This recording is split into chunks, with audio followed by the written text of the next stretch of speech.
आश्वोहम। वो आवाज आ रही है? क्या विषय चल रहा था अपना?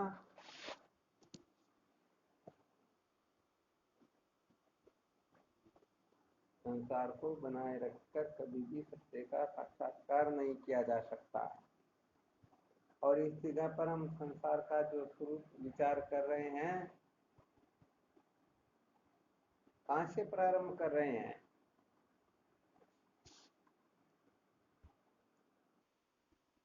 बहुत बहुत धन्यवाद। बिल्कुल सत्य है।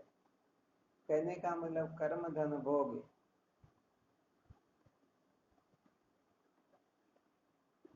इन तीनों में से किसी एक को कोई बनाए रखना चाहे और साथ में ये भी चाहना करे मैं सत्य का साक्षात्कार कर लूं, तो यह स्वप्न में भी हो नहीं सकता। अच्छा, कोई सर्प को बनाए रखकर ऋषि का साक्षात्कार कर सकता है क्या?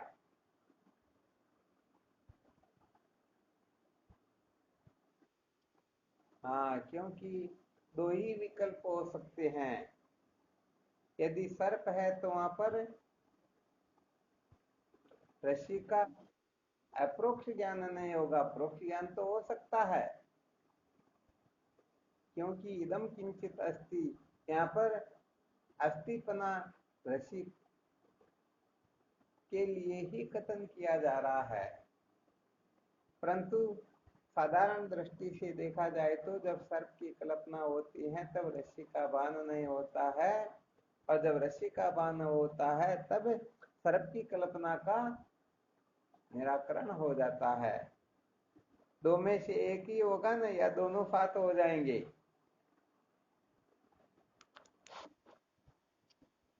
हाँ, बिल्कुल एक ही हो सकता है। हम अपने को यदि देह मात्र समझ रहे हैं, मैं देह हूं, तो सच्ची बात यह है वह अपनी ब्रह्मता से बहुत दूर है। और यदि अपने को ब्रह्म समझता है तो बताओ, समस्त नाम रूपात्मक प्रपंच का अत्यंत अभाव हो गया या नहीं हुआ? हाँ, देखो, थोड़ा विशेष संकेत समझा देते हैं, संकेत कर देते हैं।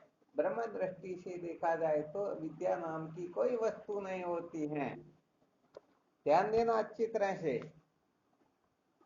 ब्रह्म दृष्टि से देखा जाए तो अविद्या नाम की कोई वस्तु नहीं होती है। और बाकी जितनी भी दृष्टियां हैं उस दृष्टि से देखा जाए तो ये सारे के सारे अपने को सत्यवत प्रतीत होते ही रहते हैं। तो यहाँ पर ये विशेष रहस्य है, इस रहस्य को हमें अच्छी तरह से समझ लेना होता है। तो इसको अच्छी तरह से समझ लेता है वह निश्चित रूप से यथार्थ बोध प्राप्त करके सदा सदा के लिए अपने को कृतार्थ कर सकता है। तब देख लो, इस जगह पर दृष्टांत के अनुसार सिद्धांत को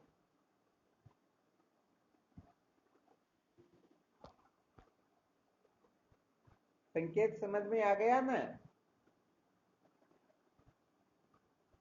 जिस प्रकार से सूर्य की दृष्टि से देखा जाए तो वास्तव में अंधेरा होता है क्या? जिस प्रकार से जब बदल आ जाते हैं ना, उस समय अपने को सूर्य दिखाई नहीं देता, ऐसा लगता जैसे सूर्य छिप सा गया। परंतु सचमुच में सूर्य छिपता क्या? तो कहने का मतलब यह है कि तो पृथ्वी की घूर्णन गति से जो जो भाग सूर्य के सामने होता है वहां पर दिन होता है, और उसके विपरीत भाग में रात होती है। तो कहीं पर दिन होता है, कहीं पर रात्रि होती है। तो विचार करके देखो, ये सृष्टि के ऊपर ही रात दिन होते हैं या सचमुच में सूर्य की दृष्टि में भी रात दिन होते हैं?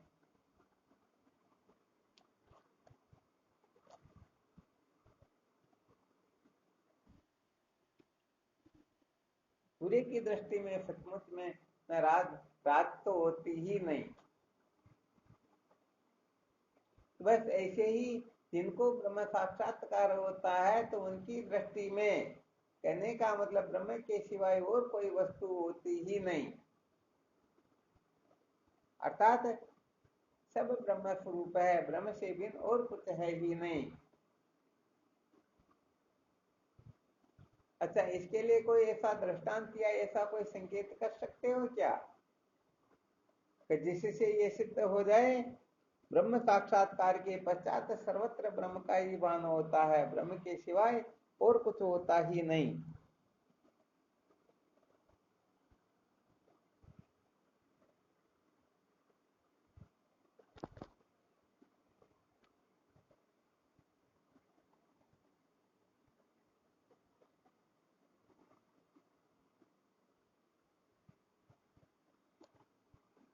आ रहा है ऐसा कोई दृष्टांत ध्यान में?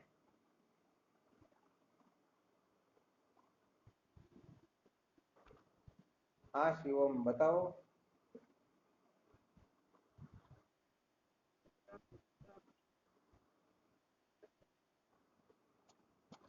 फैन कर्म बुद्धि सब क्या है?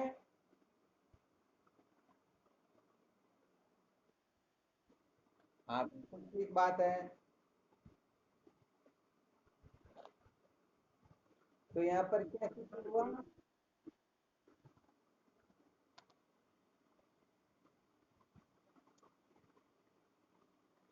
हाँ चलो, ये तो बहुत अच्छा दृष्टांत वैसे देखा जाए तो, जिनकी जल जल दृष्टि होती है उनके लिए फिर तरंग फैन बुदबुदे का कोई औचित्य नहीं रहता। चलो और भी कोई दृष्टांत बता सकते हैं क्या?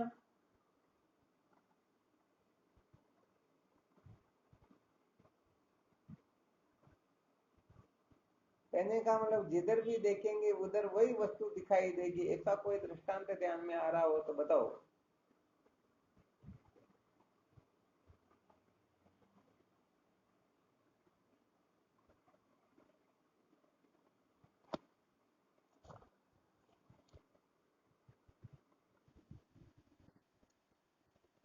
हाँ शिव हम बोलो। आकाशवत है?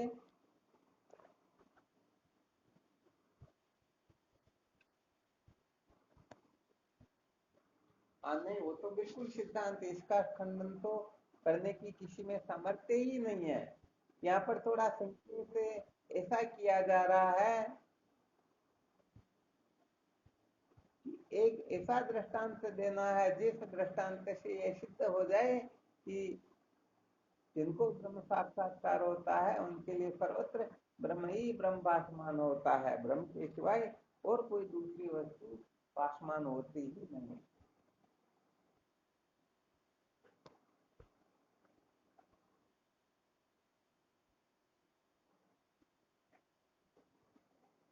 चलो ये भी बहुत अच्छी बात है।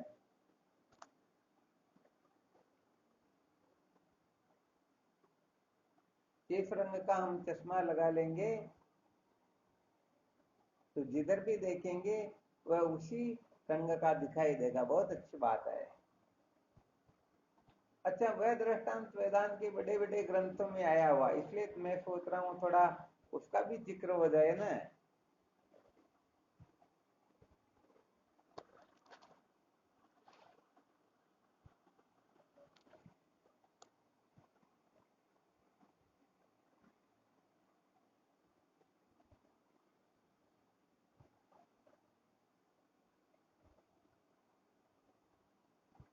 चलो नहीं आ रहा, बता दिया ना। अच्छा देखो, करना क्या है, अपने को एक टक लगा करके सूर्य को देखना थोड़ी देर तक, इसको देखना।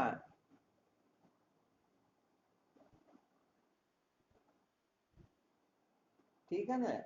और एकदम एकाएक नहीं देख सकते तो दोनों मूर्तियों को बंद करके उसमें छेद रख करके फिर सूर्य को देख सकते हैं। तो कैसे भी देखो, भले ही भयंकर तपरा उसमें न देख करके और अलग समय में देख लो। थोड़ी देर तक सूर्य को देख करके फिर आप जिधर भी दृष्टि डालोगे उस तरफ आपको वही सूर्य दिखाई देगा। ये प्रैक्टिकल करके देख लेना।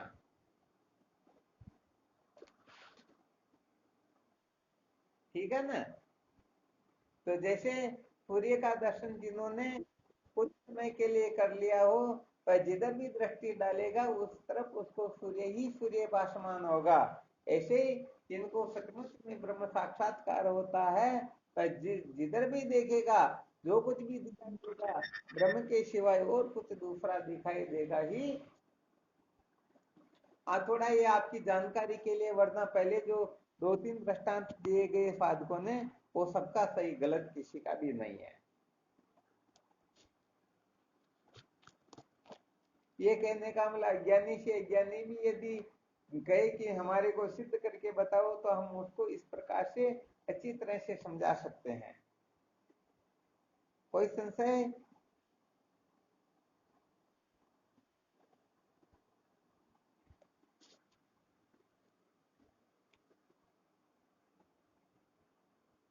कोई शंका तो नहीं है ना? चलो ठीक बात है। तो यहाँ पर कहने का मतलब विशेष बात यह होती है, ब्रह्म दृष्टि से देखा जाए तो ब्रह्म के सिवाय और कोई दूसरी वस्तु है ही नहीं।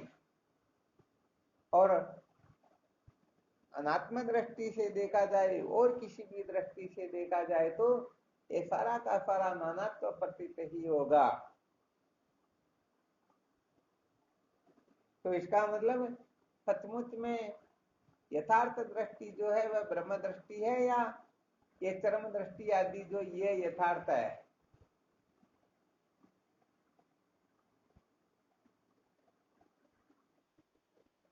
ब्रह्म दृष्टि ही यथार्थ दृष्टि है, क्योंकि ये बाकी की जितनी भी दृष्टियां हैं ये सारी की सारी दृष्टियां अनात्म पदार्थों में अभिनिवेश करके की जाती हैं। देखो थोड़ी देर के लिए कल्पना कर लो, यदि हम अपने शरीर को केंद्र बिंदु स्वीकार न करें तो बताओ पूर्व पश्चिम उत्तर दक्षिण ऊपर नीचे आगे पीछे बाहर भीतर इसका भान होगा क्या?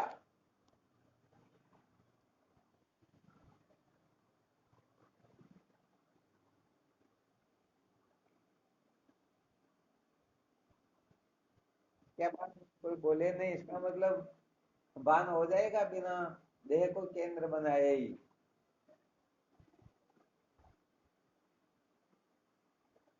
आवाज तो आ रही है नहीं आ रही है? आ रही तो बात जो बताई अभी समझ में आ गई क्या? यदि अपन इस शरीर को महत्व न दे, शरीर को न माने, तो बताओ पूर्व पश्चिम उत्तर दक्षिण की कल्पना कर सकते हैं क्या?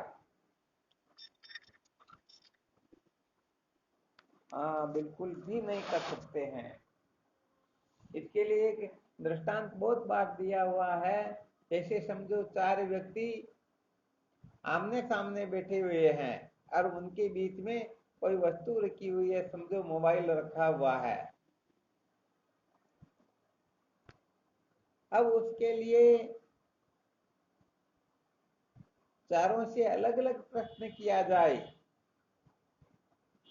बताओ ये मोबाइल जो है किस दिशा में है, तो बताओ चारों के उत्तर एक होंगे या अलग अलग होंगे? हैं? चारों का उत्तर एक ही होगा क्या? अरे भाई, सबका उत्तर अलग अलग होगा, क्योंकि चारों आमने सामने बैठे हुए हैं। तो एक के सामने दूसरा, तीसरे के सामने चौथा।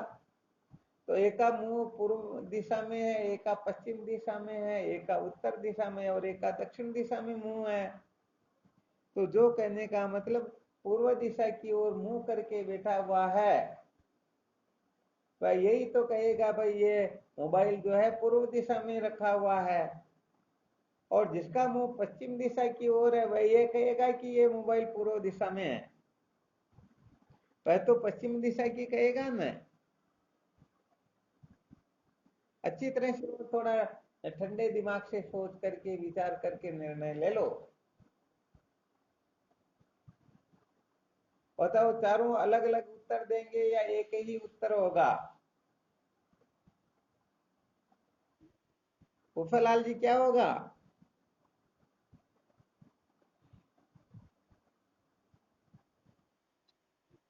हाँ बिल्कुल अलग अलग ही होगा, जबकि वस्तु तो एक ही है ना। वो तो एक ही जगह पर रखी हुई है। यहाँ पर समझो, 4 नहीं बल्कि 10 की कल्पना कर लो। एक घोड़ा बना करके 8 लोगों को बिठा दो आमने सामने, और एक उसके नीचे बिठा दो, एक उसके ऊपर बिठा दो, तो 10 ही अलग अलग उत्तर देंगे। कोई पूर्व की कहेगा, कोई पश्चिम की कहेगा, कोई उत्तर की कहेगा, कोई दक्षिण की कहेगा, कोई नैऋत्य कोण की कहेगा, कोई ईशान कोण की कहेगा, कोई वायु कोण की, अलग अलग कहेंगे या नहीं कहेंगे? कोई जो ऊपर बैठा हुआ है वह कहेगा मोबाइल नीचे रखा हुआ है, और जो नीचे बैठा हुआ है वह कहेगा मोबाइल ऊपर रखा हुआ है। तो बताओ यहाँ पर बड़ा झगड़ा झमेला हो जाएगा या नहीं होगा?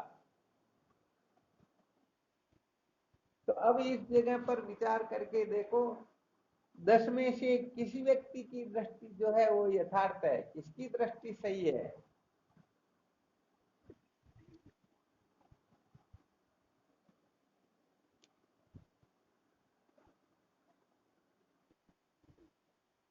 हाँ, व्यवहारिक दृष्टि से देखा जाए तो सब ठीक कह रहे हैं, परंतु वास्तव में विचार करके देखा जाए तो ये 10 ही गलत कह रहे हैं या नहीं कह रहे हैं? क्योंकि वास्तव में पूर्व पश्चिम उत्तर दक्षिण इसकी सिद्धि होती ही नहीं।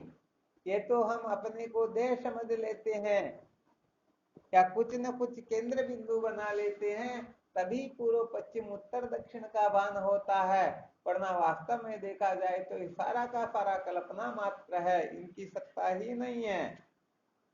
ये प्रतीत तो होते हैं परंतु सचमुच में होते नहीं। इस प्रकार से कृषि में सर्प प्रतीत तो होता है परंतु सचमुच में होता नहीं। अब विचार करके देखो, जीवों की दृष्टि जो है वो यथार्थ होती है, अथवा ब्रह्म दृष्टि जो है वह यथार्थ होती है?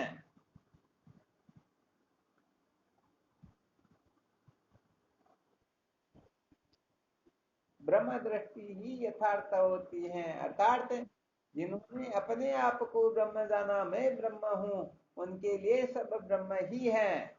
अब बताओ उनके लिए स्वर्ग नरक का भेद रहेगा क्या? बंधन मुक्ति का भेद रहेगा क्या? अरे कहाँ तक कहा जाए, ये सारा का सारा द्वैत माया मात्र है। माया मात्र इदम द्वैतम अद्वैतम परमार्थतः। ये सारा का सारा द्वैत मनोमात्र है। ये केवल मात्र चित्त के चंचल होने से सारा का सारा अनात्म प्रपंच प्रतीत होता है। वास्तव में देखा जाए तो इनकी सत्ता ही नहीं है। जैसे शक्कर के अनेक मिठाई के खिलौने बना दिए जाए, तो जो छोटे बच्चे होंगे वही झगड़ा करेंगे या बड़े समझदार भी झगड़ा करेंगे? हाँ, जो बालक है वही झगड़ा करेंगे कि नहीं नहीं मैं ऊंट लूंगा, दूसरा कहता मैं हाथी लूंगा, कोई घोड़े की कहेगा, कोई शेर की कहेगा। तो आपस में झगड़ा जो बालक होते हैं वही करते हैं। वास्तव में जिनको यथार्थ बोध है उनके लिए तो ये आकृतियों में ही भेद दिखाई देता है। वास्तव में तो वस्तु तो एक ही है, सबका वजन एक है, सबकी कीमत एक है, सबका स्वाद एक है, परंतु आकृतियों में उलझ करके ही ये जीव झगड़ालू होते हैं, झगड़ा झमेला करते हैं। यदि नाम रूपात्मक प्रपंच का मिथ्यात्व निश्चय कर ले, इनकी सत्ता को स्वीकृत कर दे, तो वास्तव में ये सारा का सारा झगड़ा झमेला सदा सदा के लिए निवृत्त हो जाता है। इसीलिए तो विश्व में यदि शांति चाहिए तो इसके लिए केवल और केवल मात्र शांकर अद्वैत वेदांत का विचार ही है। इसके बिना कभी भी कहीं पर भी शांति कभी भी आ सकती ही नहीं। क्या और कोई रास्ता है क्या? हाँ, यहाँ पर तो कहने का मतलब देखो, हमारे मूर्धन्य विद्वान कहते हैं, महापुरुषों का कथन है, पहली कर तो आड़ू झगड़ा जग से वाद विवादू, अब करूं तो लड़ू कौन से जाता मैं ही ला दूं। माई माने गुरु जी सिखायो जादू, जादू सीखा खुद बुद व्यापी सुन लीजियो सब साधु। तो कहने का मतलब गांव के जो कुत्ते थे ना, वो कांच के महल में रात को छोड़ करके आते थे, एक टोकरी लड्डू की भर करके उनके पास रख देते, गेट बंद कर देते और सुबह गेट खोल कर देखते तो कुत्ता मरा हुआ मिलता। ऐसे गांव के बहुत सारे कुत्तों को ले जाया गया, सब मरे हुए, परंतु किसी महात्मा के द्वारा पढ़ाया हुआ कुत्ता जब उसमें प्रवेश करता है तो आराम से लड्डुओं को खा करके आराम से चैन की सांस लेता, आराम से सो जाता, और सुबह गेट खोला जाता तो बाहर निकल जाता। आ गया समझ में? तो यहाँ पर ये जो देह दृष्टि जो होती है, अनात्म दृष्टि जो होती है, इसी को कहते हैं संसार को बनाए रखना। अर्थात जो अनात्म दृष्टि है, ये सचमुच में देखा जाए तो अनित्य है, ये विकारी है, नाशवान है। वास्तव में इसको हम बनाए रखना चाहे फिर भी बनाए रख सकते ही नहीं। फिर भी यदि कोई आग्रह करे इन अनात्म प्रपंच को बनाए रखने की, तो समझ लेना चाहिए वह कभी भी ब्रह्म दृष्टि को प्राप्त करने में समर्थ हो नहीं सकता। इसीलिए कहा जाता है संसार को बनाए रखकर कभी भी सत्य का साक्षात्कार नहीं किया जा सकता है। आ गया समझ में?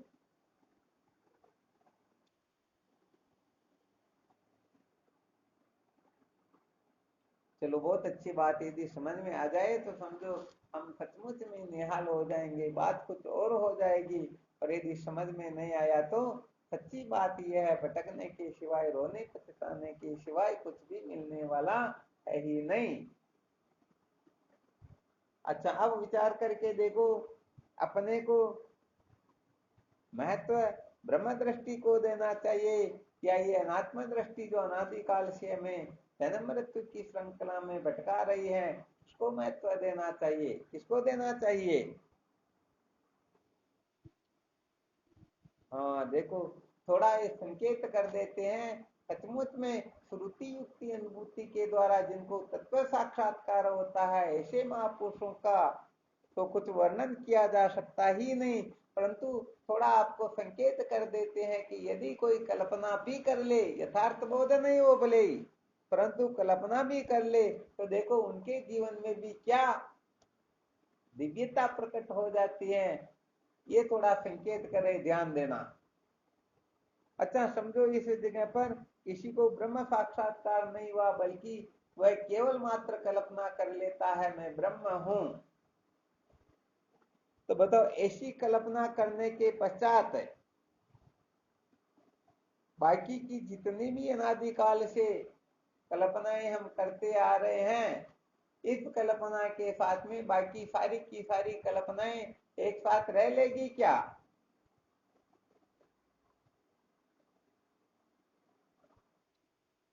हाँ, थोड़ा इसको और विशेष समझाते हैं, इससे पहले थोड़ा और संकेत कर देते हैं। वेदांत छंदावली के रचयिता भोला बाबा एक दृष्टांत दिया करते थे। वो कहा करते थे, देखो कहीं पर समझो सभा लगी हुई है। क्या लगी हुई है? क्या बात, कोई बोलते नहीं है, आवाज नहीं आ रही क्या? हाँ तो बोलो, मौन क्यों होते हो?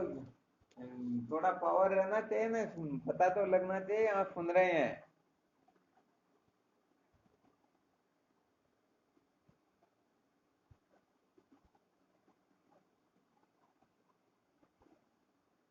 तो क्या लग रही थी? हाँ तो कोई ना कोई बोलते रहो, आपको कोई नरक नहीं मिलेगा ऐसे। तो थोड़ा अलर्ट भी रहे, पता भी चले कि हाँ ये तो कम से कम सुन रहे, बाकी सो गए होंगे तो कोई दिक्कत नहीं। कम मेरे को कम से कम एक सुनने वाला चाहिए, बाकी कोई दिक्कत नहीं, जो भी हो रहा सब अच्छा हो रहा। हाँ सुन रहे, परंतु जब संकेत किया जाता बोलने का तो हाँ ना करना आप लोगों को, ऐसा नहीं कि केवल सुनते रहे। मुझे क्या पता आप मोबाइल रख करके कहीं फिल्म देखने के लिए चले गए हो तो समझो द्वैतवादियों की सभा लगी हुई है, जिसमें समझो न्याय, वैशेषिक, सांख्य, योग, पूर्व मीमांसा आदि समस्त 5 शास्त्रों के बड़े बड़े विद्वान वहां पर उपस्थित है। अब बताओ उस जगह पर कोई एक वेदांत के महात्मा चले जाए, कोई वेदांती चले जाए, तो बताओ इन वेदवादियों के पास में ऐसी कोई कुर्सी है जिसके ऊपर ये वेदांतियों को भी बिठा सके? और साथ में ये भी शर्त समझना, वेदांती को बिठा करके फिर ये भी वहां पर बैठे रह जाए, ऐसी कोई कुर्सी इनके पास में है क्या?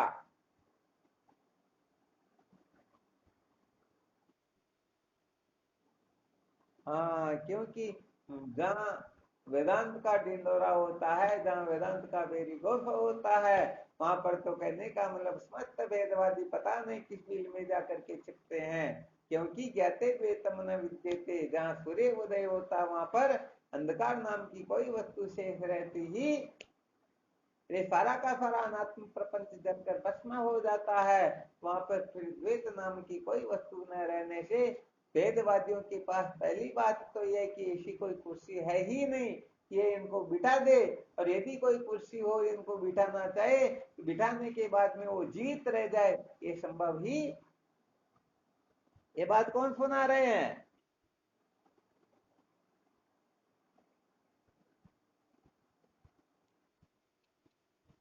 क्या बात है, बहुत बहुत धन्यवाद।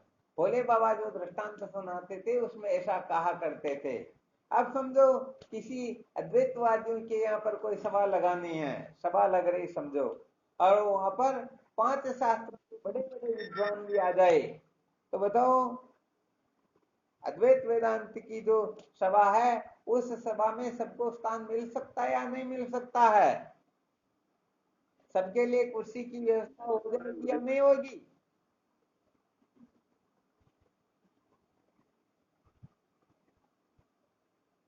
विचार करके बताओ।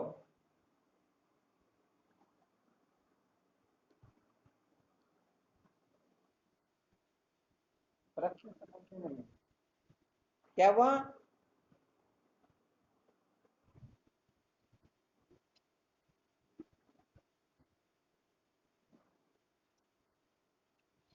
अरे भाई, कहने का मतलब वेदांतियों के पास में तो सबके लिए स्थान है। कहेंगे वे तुम अन्वय कोश में बैठो, किसी को प्राणमय कोश में बिठा देंगे, किसी को मनोमय कोश में, किसी को विज्ञानमय कोश में, किसी को आनंदमय कोश में। बताओ सबके लिए स्थान है या नहीं है? तुम दृष्टा भाव में बैठो, बोलो स्थान है या नहीं है? हाँ बिल्कुल है।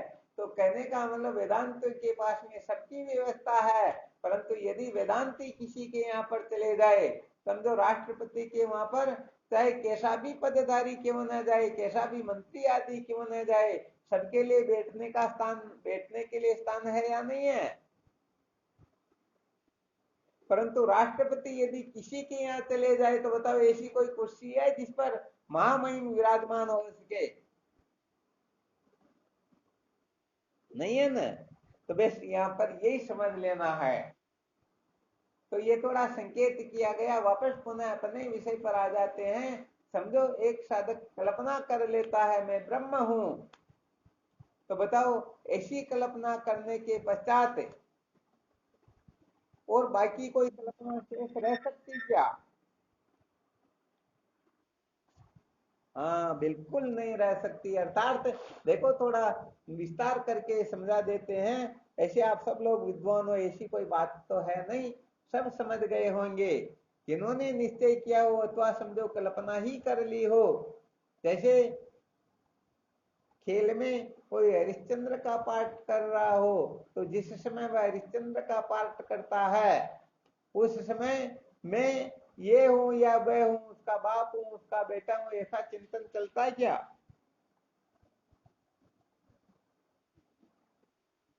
नहीं चलता है। तो यहाँ पर कहने का मतलब समझो हम अपने आप को नाम रूप कुल गोत्र वर्ण आश्रम वाला समझते हैं। मेरा ऐसा नाम है, ऐसा रूप है, ऐसा मेरा कुल है, गोत्र है, वर्ण है, आश्रम है, मैं उस आश्रम में रहने वाला हूँ, मैं किसी का बाप बेटा भाई भतीजा पता नहीं क्या क्या हूँ। तो बताओ, कल्पना भी कर ले कोई मैं ब्रह्म हूं, उस समय मैं ब्राह्मण हूं, क्षत्रिय हूं, वैश्य हूं, शूद्र हूं, इस प्रकार का हो सकता है क्या? हाँ, बस बस बस, वास्तविक बात यही है। कहने का मतलब ब्रह्म जो है समस्त कल्पनाओं से विनिर्मुक्त है, सबका अधिष्ठान है, और ये सारा का सारा नाम रूपात्मक प्रपंच रूप आत्मा तत्व में बिना हुए ही ये प्रतीत हो रहा है। तो सिद्धांत पहले आपको समझाया गया था, जैसे ऋषि का साक्षात्कार होने के पश्चात न सर्प है, न माला है, न दरार है, तो ऐसे ही जो कल्पना कर ले मैं ब्रह्म हूं, तो बताओ वह किसी का बाप रहेगा या बेटा रहेगा, पति रहेगा या पत्नी रहेगी, कौन रहेगा? यदि समझता है कि मैं ब्रह्म भी हूं और किसी का बाप बेटा ऐसा वैसा भी हूं, तो समझना चाहिए अभी तक उसने ब्रह्म की कल्पना भी ठीक तरह से नहीं की है, ठीक तरह से नहीं की ना। हाँ, सच्ची बात तो यह है, क्योंकि वास्तव में ब्रह्म सबसे विनिर्मुक्त है। तो देखो, यदि कोई कल्पना भी कर ले, तो फिर ये सारा का सारा झगड़ा झमेला उसी में शांत हो जाता है। फिर जिनको यथार्थ बोध होता है, बताओ उनके लिए कुछ कहना शेष रहेगा क्या? तो यहाँ पर सार बात यही बता देते हैं, संकेत यही करना चाहते हैं, केवल और केवल मात्र ब्रह्म दृष्टि ही यथार्थ दृष्टि है, और बाकी की जितनी भी दृष्टियां होती हैं ये कुल मिलाकर के मनोरंजन के लिए, ये संसार को बढ़ाने के लिए ही होती हैं, संसार को बनाए रखने के लिए ही इनकी कल्पना की जाती है। ऐसे यही यहाँ पर समझाने का तात्पर्य, यही रहस्य बताना चाहते हैं कि संसार को बनाए रखकर कभी भी सत्य का साक्षात्कार नहीं किया जा सकता।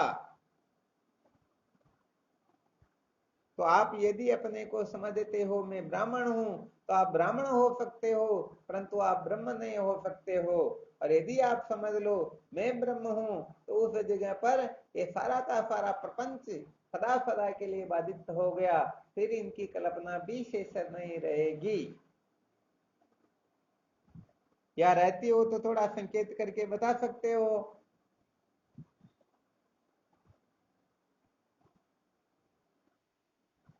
हाँ, स्वप्ने होय भिकारी नृप, रंक नाक पति होय, जागे लावन हानि कछु तुमी प्रपंच जिय जोय। ये सारा का सारा प्रपंच ऐसा ही है। ऐसे स्वप्न के अंतर्गत यदि कोई राजा भीख मांग ले तो भिखारी नहीं हो जाता है, और कोई भिखारी राजा की कुर्सी पर बैठ जाए तो राजा नहीं हो जाता है। ऐसे ही हम अपने को ब्राह्मण क्षत्रिय वैश्य शूद्र पापी पुण्यात्मा कर्ता भोक्ता सुखी दुखी प्रीतिन संसारी जीव पता नहीं क्या क्या समझते हैं। तो जब तक विद्या की सम्यक प्रकाश से निवृत्ति नहीं होती है, तब तक हम कल्पना करते रहते हैं, और जब यथार्थ बोध होता है तो कहते द्वैतम न विद्यते, द्वैत नाम की कोई वस्तु शेष रहती ही नहीं। इसलिए सार बात केवल मात्र यही है कि जितनी भी अनात्मा दृष्टियां हैं, ये सारी की सारी दृष्टियां यथार्थ है। इनके चक्कर में पड़ करके ही हम अनादिकाल से भटक रहे हैं। अब यदि सावधान होकर के इनको ऐसा अनित्य झूठी समझ करके सत्य का साक्षात्कार नहीं करना चाहेंगे, तो सच्ची बात है ये जीवन ऐसे ही रुड़ जाएगा, ऐसे ही भटक जाएगा। इसलिए कुल मिलाकर के सिद्धांत तो यही है, सत्य तो यही है, असलियत तो यही है कि सत्य को जाने बिना कभी भी दुखों का अंत होता नहीं, और सत्य के साक्षात्कार के लिए संसार को बनाए रखने वाला कभी भी सत्य का साक्षात्कार करने में समर्थ हो नहीं सकता। बस इसी सूत्र का बारंबार चिंतन करते रहो, संसार को बनाए रखकर कभी भी सत्य का साक्षात्कार नहीं किया जा सकता। ऐसी यह बात जिस दिन अच्छी तरह से समझ में आ जाएगी, समझ लीजिए हम ब्रह्म साक्षात्कार के बहुत नजदीक पहुंच चुके हैं।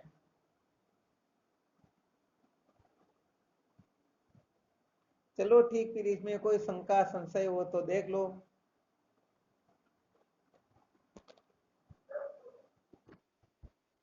हाँ शिवोहम बोलो।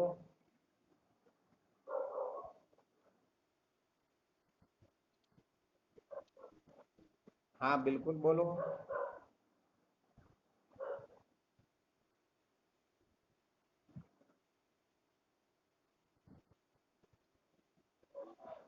ठीक है।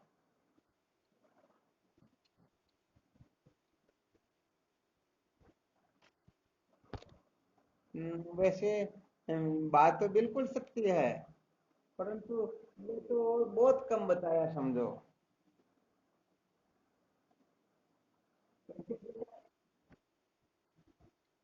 हाँ कोई दिक्कत नहीं। देखो संत महापुरुष कहने का मतलब संकेत जो करते हैं ना, हम्म, देश काल का विचार करके साधकों की कक्षा देख करके फिर उनका कथन किया करते हैं।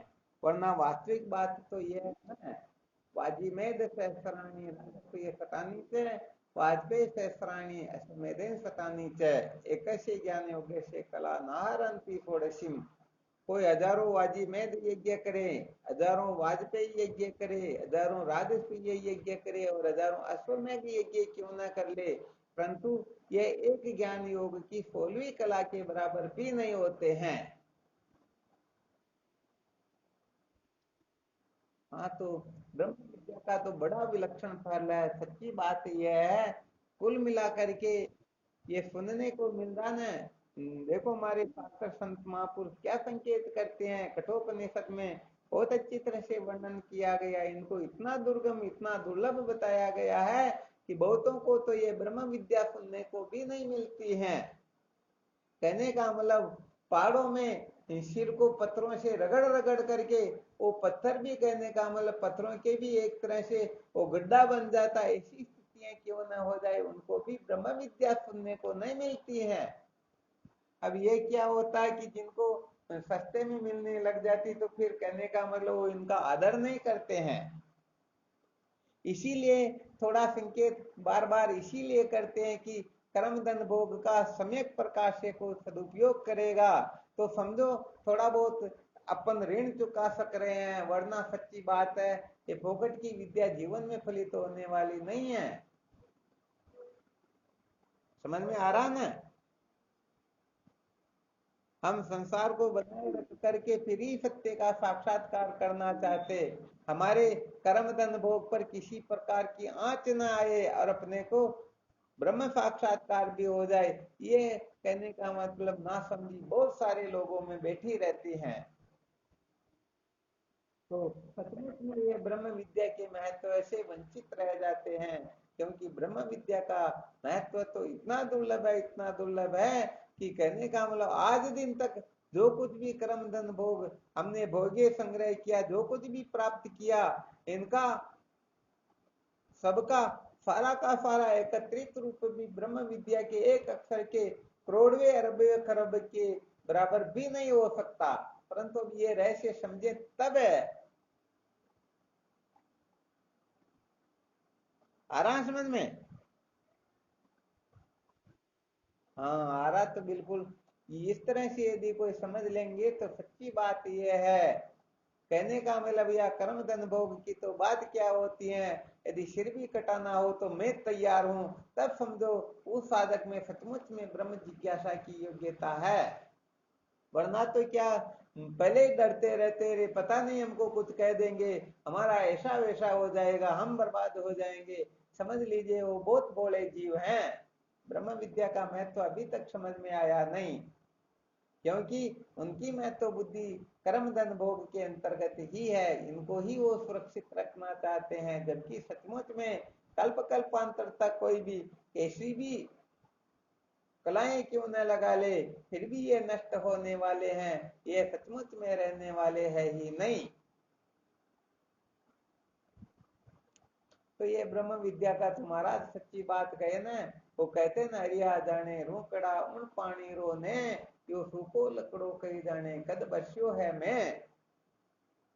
तो जो साधक सचमुच में ब्रह्म विद्या के महत्व को समझेंगे उनका जीवन बदल जाएगा, बात कुछ और हो जाएगी। और जो कर्म धन भोग के पीछे पागल होकर के भटकते रहेंगे, हमको कोई लूट न ले, हमें कोई कंगाल न बना दे, हमारे कोई कर्म को न छुड़ा दे, भोगों को नष्ट न कर दे या भोगों को छीन न ले, ऐसा वैसा न कर दे। ये बोले जीव तो संसारी है, संसारी बने रहेंगे, जन्मते मरते रहेंगे, इन इनके लिए और कोई उपाय होने वाला है नहीं। इसलिए ब्रह्म विद्या को महत्व दो। जो जो ब्रह्म विद्या को महत्व देंगे सचमुच में उनका जीवन धन्य हो जाएगा।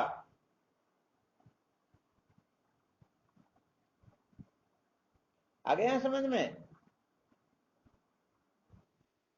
हाँ, बहुत बहुत धन्यवाद। जिन जिन को आ जाएगा समझो वो तो सचमुच में कृतार्थ हो ही गए।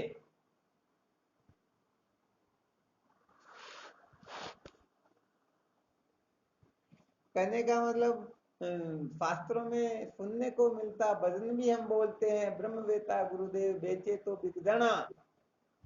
और यहाँ पर कोई छोटा सा संकेत करना चाहिए तो समझ नहीं पाते हैं। तो विचार करके देख लेना हम सचमुच में किस कक्षा में बैठे हुए हैं।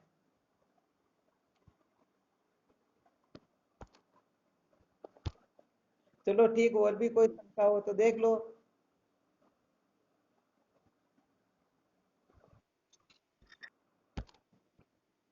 जो जो साधक का कल भंडारा है, समस्त साधक वहां आ सकते, साधक संत जो भी है। अच्छा, कल अपना कार्यक्रम भी नहीं हो पाएगा। हाँ, तो कल समस्त साधकों को आमंत्रण है। जो जो साधक संत आना चाहे सबका स्वागत है।